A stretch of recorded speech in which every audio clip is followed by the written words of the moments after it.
হেমন্ত মুখোপাধ্যায়ের বন্ধুপ্রীতি এবং কর্তব্যবোধ যে কতখানি নিরেট ছিল তার অসংখ্য প্রমাণের মধ্যে একটি তুলে ধরার লোভ সামলাতে পারছি না। সেবার 1939 সালে রমাকৃষ্ণ মৈত্র ইন্টারমিডিয়েট পরীক্ষা দেবার জন্য তৈরি হচ্ছেন। 1937-এ ম্যাট্রিকুলেশনের পর এই 2 বছরে স্বভাবতই হেমন্ত মুখোপাধ্যায়ের সঙ্গে দেখা সাক্ষাৎ কমে এসেছিল। চূড়ান্ত পরীক্ষার দিন কয়েক আগে রমাকৃষ্ণ মৈত্রের হলো একেবারে জল বসন্ত। 2-4 দিন পরে হুঁশ ফিরলে বইপত্র নাড়াচাড়া শুরু করলেন শুয়ে শুয়ে। রমাকৃষ্ণ মৈত্রের বাবা বললেন এবছর পরীক্ষা না দিলেও চলবে। তিনি গো ধরলেন এবারই দেবেন। ফলে তার আসন পড়ল বেলগাছিয়ায় কারমাইকেল মেডিকেল কলেজের, অর্থাৎ আরজিকর হাসপাতালে অসুস্থ পরীক্ষার্থীদের রুগ্ন বিছানায়। কিন্তু কথা হলো তার বাবার স্কুল আর টিউশনি তো করতেই হবে। বাড়িতে বড়সড় এমন কেউ নেই যে তাকে ভবানীপুর থেকে বেলগাছিয়ায় দিয়ে আসবে আবার নিয়ে আসবে। ছেলের জিদ দেখে বাবার তো মাথায় হাত। এমন সময় তার বাড়ির সামনে বাড়ির সদরে একদিন সাইকেলের ক্রিং ক্রিং, মানে হেমন্ত মুখোপাধ্যায়। ম্যাট্রিকুলেশন পাশ করে বেরোবার পরই হেমন্ত মুখোপাধ্যায় একটা সাইকেল জুটিয়ে নিয়েছিলেন।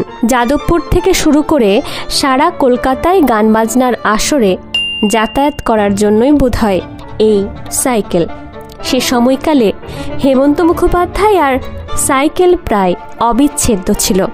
ঘরে ঢুকে সাহিত্য রমাকৃষ্ণ মৈত্রকে আপাদমস্তক দেখে জিজ্ঞেস করলেন, সত্যি তুই এবার পরীক্ষা দিতে চাস? ক্লান্ত চোখে ওর দিকে তাকিয়ে রমাকৃষ্ণ মৈত্র শুধু বললেন হ্যাঁ। সঙ্গে সঙ্গে সে পাশের ঘরে তার বাবার কাছে গিয়ে বললেন, মেসোমশাই আপনি ভাববেন না, পরীক্ষার কদিন রমাকে নিয়ে যাবার এবং ফিরিয়ে আনার দায়িত্ব আমি নিলাম। পরীক্ষার কদিন নিজের সব কাজ ফেলে ঘড়ি ধরে হেমন্ত মুখোপাধ্যায় সকালে এসে রমাকৃষ্ণ মৈত্রকে বেলগাছিয়ায় নিয়ে যেতেন। সারাদিন খাল পাড়ে বসে থাকতেন।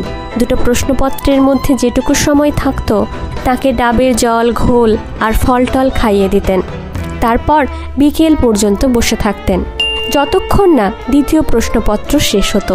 শেষ হলে হেমন্ত মুখোপাধ্যায় রমাকৃষ্ণ মৈত্রকে ধরে ধরে বাইরে নিয়ে এসে কিভাবে যেন শটান বাড়িতে চালান করে দিতেন। পরীক্ষার শেষ দিন পর্যন্ত এরকম চলেছিল। হেমন্ত মুখোপাধ্যায় মানুষটা লম্বা ছিলেন সে তো সবাই জানেন, কিন্তু সেই লম্বাটা যে কত উঁচুতে অধিষ্ঠিত ছিল তা আমাদের মতো সাধারণ খাটো মানুষের পক্ষে পরিমাপ করা খুবই মুশকিল। নমস্কার, ভিডিওটি ভালো লাগলে লাইক, শেয়ার, সাবস্ক্রাইব করতে ভুলবেন না। ধন্যবাদ। আমি মন্দিরা।